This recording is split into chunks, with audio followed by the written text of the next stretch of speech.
waiting, and finally it comes out too late. And I'm extremely glad that the family is getting a closure that they will need.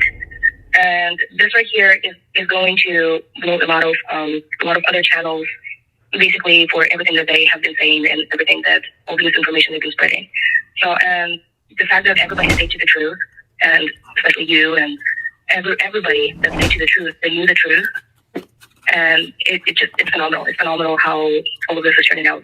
Yeah, and imagine how stupid the people who backed him up are feeling. You know what I mean? Like, it's real easy. Like, the true crime community, there's not a formula to it other than just follow the facts. Know the difference between a rumor and fact. That's it. It's not that hard. Exactly. It's not that hard whatsoever. And that's why since the very beginning, we're always trying to stick to the facts. And since the very beginning, when I stood up to the facts, and since the very beginning, when I stood up for Ronnie Jones and said, like, hey, you need to leave this guy alone. And this is one of the ways that I got dragged in. So I'm so happy the fact that it's finally coming out, and Rodney family deserves some peace. Yeah, agreed. Because it takes a lot to go through this, because this is going to be a tedious thing. It's going to be very time consuming, and it's going to be very stressful for them. So it's very easy and understanding, for them to decide to just move on and live in peace. So it takes a lot of gumption to decide, you know what, I'm going to fight this. I've got to set a precedent. And they deserve definitely a lot of kudos for that. Well, the thing is, they're not going to be alone in the situation. They have all of us that stood up for all of this nonsense. And any kind of evidence they need, anything that they really need, they can always reach out to us. Sure. Because sure, there are so many people out there that have been collecting everything in every single piece of whatever Kiely Rodni's families need. And it's not going to be just them. It's going to be us standing up for what is right. Right. And I'm really extremely proud of this community that's pulling everything together. And I thank you, and I thank everybody, like literally every single person that stood on the right side. So that is all I really want to say, and you guys are amazing. Right on. I'm glad. I'm glad you called in, and I think that means a lot to everybody here who weren't blinded by the shining, who weren't starstruck, and they stuck to their common sense, and they stuck to their scruples, and they stuck to their convictions and their sense of right and wrong, and stood up and spoke out. So yeah, and it's important. So it's a beautiful thing that everyone did that. Absolutely. Exactly. Well, like I think again, on the show, I'll be popping into your chats and everything, and I love all your amazing chats. So have a good night, all. You too. Thanks, zANAMAY. All right. On the show, I'll be popping into your chats and everything, and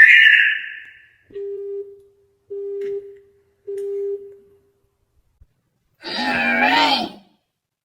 We would have never found out that Ronnie Jones is fake. We also wouldn't have got to see incriminating videos being posted by these supposed not criminals and then them deleting it. Because they look like criminals. Hell, there's still stuff that I've done like a week ago in podcasts with the zANAMAY girl that no one's even caught on to yet. Remember when I asked her, yeah, you like this guitar? I'll send it to you. You have a P.O. box or something? And she didn't answer me. Because you know why? I can't send it to her, because I'll find out where the fuck she's at. And they don't want that. Obviously. Hell, me and my team have had 2 fucking iPhones be fried because of this. Because we wanted to see what they could do. If they could hack shit. So we baited them with a bullshit number attached to an Instagram. They're like, haha, I got the number. There was nothing on the phone. It was a bullshit phone. But look what they did. They fried the phone.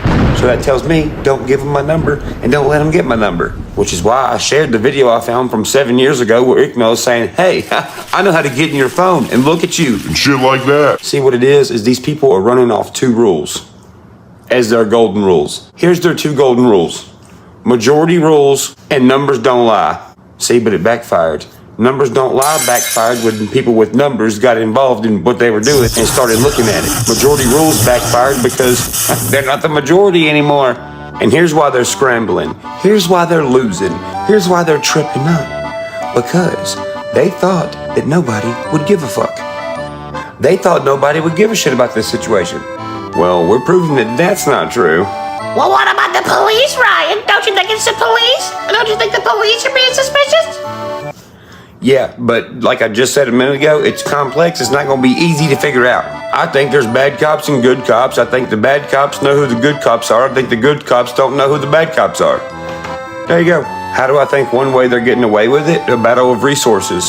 And if the resources are controlled on both sides, you can pick which side wins. If you're the police department that's always having crime going on, you're not going to dump your entire budget into one single solitary thing that's happening when 30 other things are going to happen over the next 30 days. Look at this situation over here. If you are the criminal, you only have one situation to worry about at that time. If there are fake GoFundMe pages, this person who's a criminal is getting funded to be able to get away, while police are using their fundings that they have to spare out to other people. So it's more slim over here than it is over here. Didn't you see how they had like... They're older, and so there's a lot of older dudes there.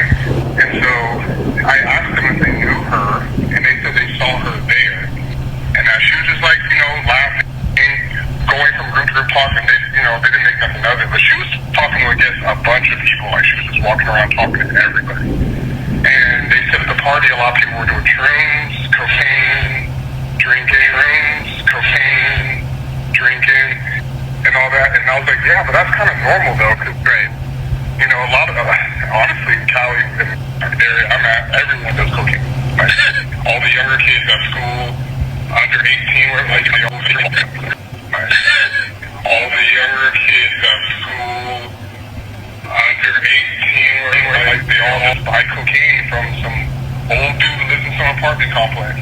They all just buy cocaine from some old dude who lives in some apartment complex. They buy coke and they do it with their friends.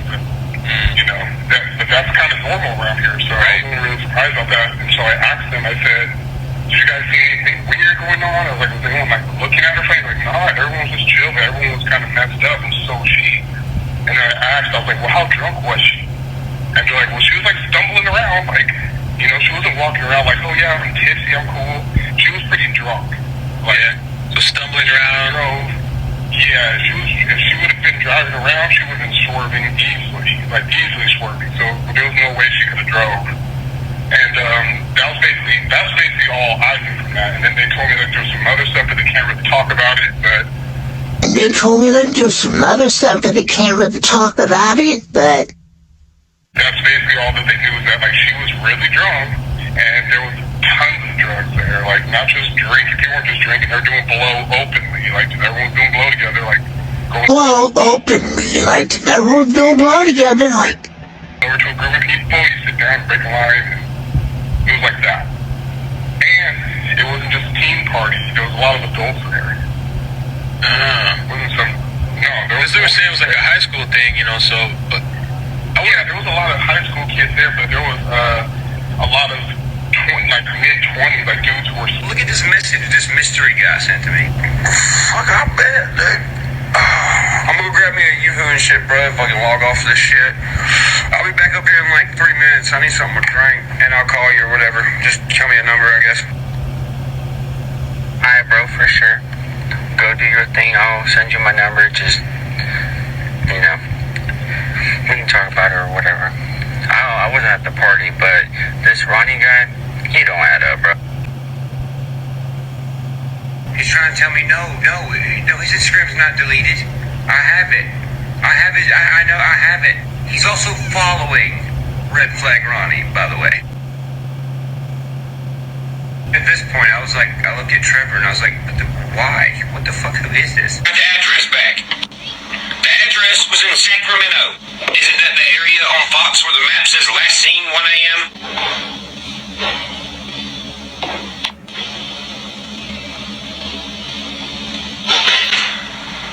So the address linked to the mystery guy's phone who wants to talk to me. When you look up the address and you go to Street View, this is what you see. Scroll into it. Click Street View. Right in front of his house. You see this dude sitting outside. I took a picture because of the shoes. I was like, damn, that's kind of crazy. That guy's wearing pretty much the same shoe as the Ronnie guy. Because the Ronnie guy got pressed the other day. He was like, I'm going live, everyone. And his ass went live. And he's holding the phone like this, away from, you don't see his arm, you don't see anything, for for a split second, you see his foot and his leg, and I was like, I'm taking a screenshot, and I did. And it's matching to the dude sitting outside of the address that's linked to the phone that random guy called me from, saying, hey bro, Ronnie's real. So then on my side, I'm like, what the fuck? How is this even possible?